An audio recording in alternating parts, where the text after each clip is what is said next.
Olá, este é o programa De Bem com a Vida, mais uma vez com vocês, trazendo informações sobre saúde, bem-estar e qualidade de vida.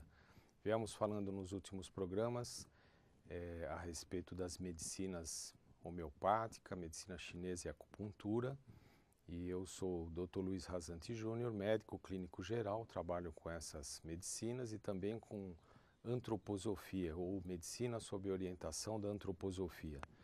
Falamos dos tratamentos, os métodos diagnósticos, como fazemos os diagnósticos na homeopatia, na medicina chinesa e acupuntura. E hoje vamos falar um pouquinho da antroposofia. Já viemos falando aí nos últimos programas alguns detalhes de como tratamos com essa medicina.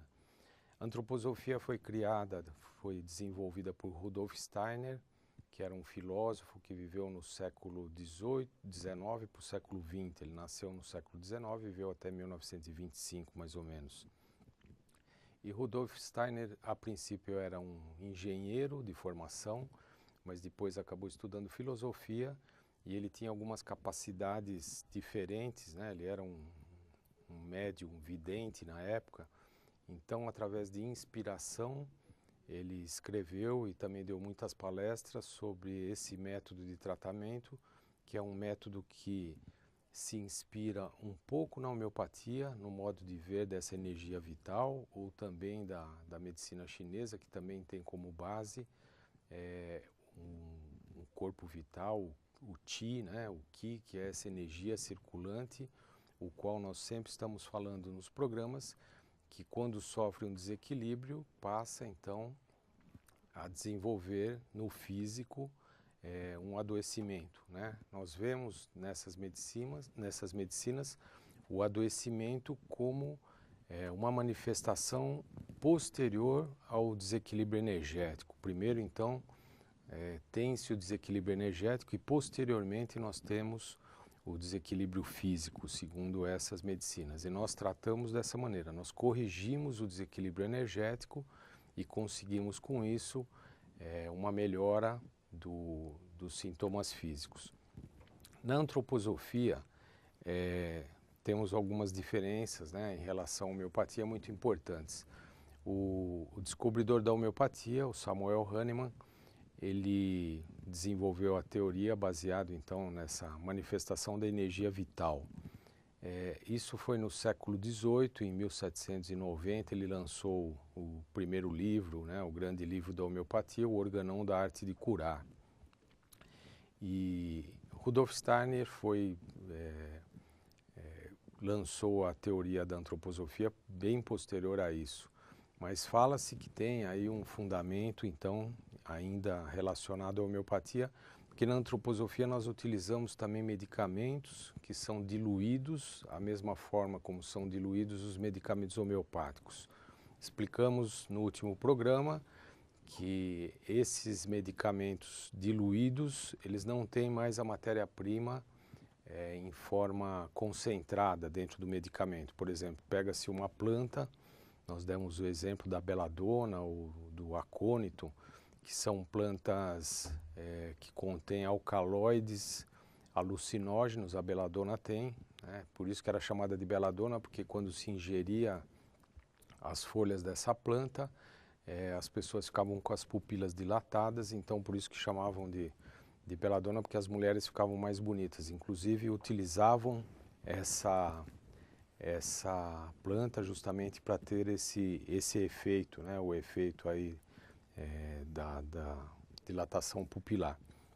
Agora, na antroposofia também se utiliza o medicamento diluído, só que numa potência menor. O que é essa potência menor? Por exemplo, na homeopatia, quando vamos diluir um medicamento, podemos usar em potências centesimais, milesimais. Você pega uma parte da substância que vai estar sendo diluída e dilui em 99 partes, por isso que é um centesimal ou vários centesimais. Agora, na antroposofia dilui-se uma parte em 9, então nós temos potências decimais. A diferença é que nas potências decimais nós temos mais matéria e menos energia no medicamento, então temos que tomar alguns cuidados em relação aos medicamentos utilizados, ou no qual são utilizados matéria-prima como metais pesados, chumbo, mercúrio, né, ou outras substâncias que podem ser tóxicas e não podem ser utilizadas durante muito tempo. Agora, a teoria da antroposofia é muito interessante, porque ela abrange não só a medicina, mas também a agricultura, pedagogia, quer dizer, era uma visão do homem diferenciada. Rudolf Steiner falava numa ampliação da arte de curar. Ele falava que a medicina, vocês vejam que ele estava falando de uma medicina que era exercida no começo do século XX, em 1920, 1920 e pouco. E ele falava dessa medicina como sendo uma medicina muito materialista, porque ela ainda estava embasada nos conceitos, né, do materialismo do século XIX, e com isso enxergava-se muito o corpo humano como sendo um veículo, né, que quando tinha algum defeito precisava ser consertado, tal qual um veículo mesmo, um veículo automotor, e às vezes nós vemos ainda essa visão. Ainda no século XIX foram descobertos os micro-organismos, as bactérias, os vírus, e a nossa medicina então ficou muito embasada, muito focada nas alterações causadas pelos micro-organismos. Então, ainda hoje nós vemos isso, que na medicina dá-se uma importância muito grande aos micróbios, né? Essa semana eu atendi um paciente, uma criança de 7, 8 anos de idade, que tem problemas emocionais importantes, familiares, né? Tem conflitos familiares que geram uma alteração emocional na criança, e essa criança apresenta então uma dor em região epigástrica, na região do estômago, e provavelmente tem uma gastrite causada por um aspecto emocional de ansiedade, e visto pela medicina normal, né, os profissionais vão buscar uma bactéria que estaria causando tal situação, né, a tal da H. pylori. Então, vai-se fazer uma endoscopia para buscar se existe essa bactéria, se ela é a culpada de estar causando ali uma alteração, se a criança está sofrendo um distúrbio emocional importante. Então, nós sempre falamos aqui nos programas que nessa visão terapêutica, tanto da medicina chinesa quanto da homeopatia ou também da antroposofia, o aspecto emocional é muito importante, né? Já de um século para cá, na medicina normal, os psiquiatras vêm estudando desenvolver a medicina psicossomática, que é uma medicina então que consegue novamente interligar o mental, o emocional com o físico, né? Nós tivemos um período na história e quando os xamãs, né, os pajés tratavam da população, das comunidades, eles enxergavam o indivíduo na totalidade, enxergavam o indivíduo tendo um aspecto espiritual, né? Os pajés tratavam os espíritos, falavam que o adoecimento era causado por um espírito que entrou no corpo ou alguma coisa desse tipo. Depois nós tivemos uma dicotomia em relação a isso, e depois dessa época, então, do século XIX, os médicos passaram a cuidar só do físico, e essa parte emocional e espiritual ficou relegada em parte aos religiosos, aos sacerdotes, aos padres, os pastores, né, que ainda faziam ali um trabalho de ajuda na igreja, nas igrejas, nas instituições. E depois, com o surgimento de uma nova especialidade da psicologia, que veio numa hora muito importante para auxiliar o ser humano, né, pegar essa parte comportamental, mental, emocional, né, e espiritual também, e através disso então nós temos hoje o desenvolvimento da psicologia cada vez mais, né, no mundo todo, auxiliando e dando um suporte muito importante para a medicina. Ainda nós temos uma visão, a visão médica ainda é um pouco voltada para o materialismo, muito ainda. Nós temos na faculdade aulas de psicologia mais ligadas ao aspecto de relação médico-paciente, mas nem tanto em relação às teorias, teoria de Freud, de Jung, teorias muito importantes que vieram complementar essa ideia da energia, né? Jung falava muito sobre isso, da energia psíquica atuando no físico, de que maneira que isso acontecia e acontece. E na visão da antroposofia, tem-se essa noção de que o espiritual realmente atua no físico.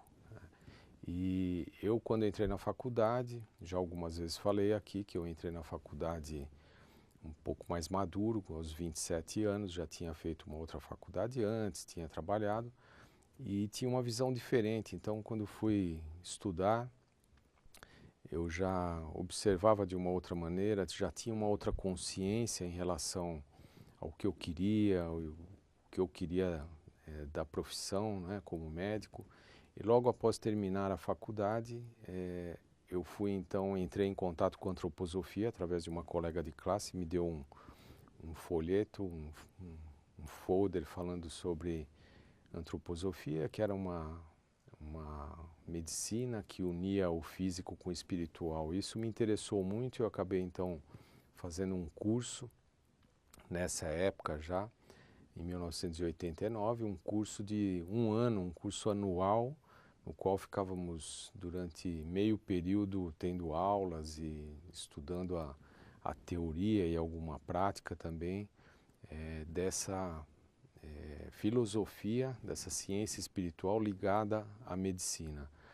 E depois disso, depois desse ano de estudos aí da antroposofia, então que eu fui novamente para a medicina normal, fui fazer anatomia patológica, que é uma especialidade onde vemos ali o veículo físico novamente, onde fazemos autópsias, biópsias, onde analisamos em microscópio a parte microscópica das doenças, e dessa maneira então eu pude unir essa visão espiritualista da antroposofia com a visão física novamente da parte médica, né, da parte das patologias, que a anatomia patológica estuda as doenças em loco ali no cadáver, né, de que maneira que a doença se desenvolveu no físico e como ela agiu sistemicamente. Por exemplo, num caso de hipertensão arterial, podemos avaliar vários órgãos que foram atingidos, né, por essa manifestação, como o coração, uma hipertrofia da câmara esquerda do coração pelo excesso de esforço que se faz, né, o que o coração faz pela hipertensão, problemas renais, atrofias renais causadas pela esclerose dos néfrons, dos pequenos vasos ali, das microarteríolas, né, dos néfrons, e a arteriosclerose que vai acontecendo em todos os vasos, e isso nós podemos ver ali, né, numa visão única, que é muito interessante. Mas sem essa visão espiritual de como existia essa ligação e esse acoplamento, nós não conseguiríamos entender o conjunto, né, de que maneira que essa manifestação espiritual, energética, pode causar os desequilíbrios físicos e de que maneira que nós podemos atuar então através do mental, do psíquico, né, para melhorar o físico. E essa então é a visão da antroposofia. Nós vamos fazer um pequeno intervalo e voltamos em minutos, dando continuidade aqui nesse nosso assunto aqui.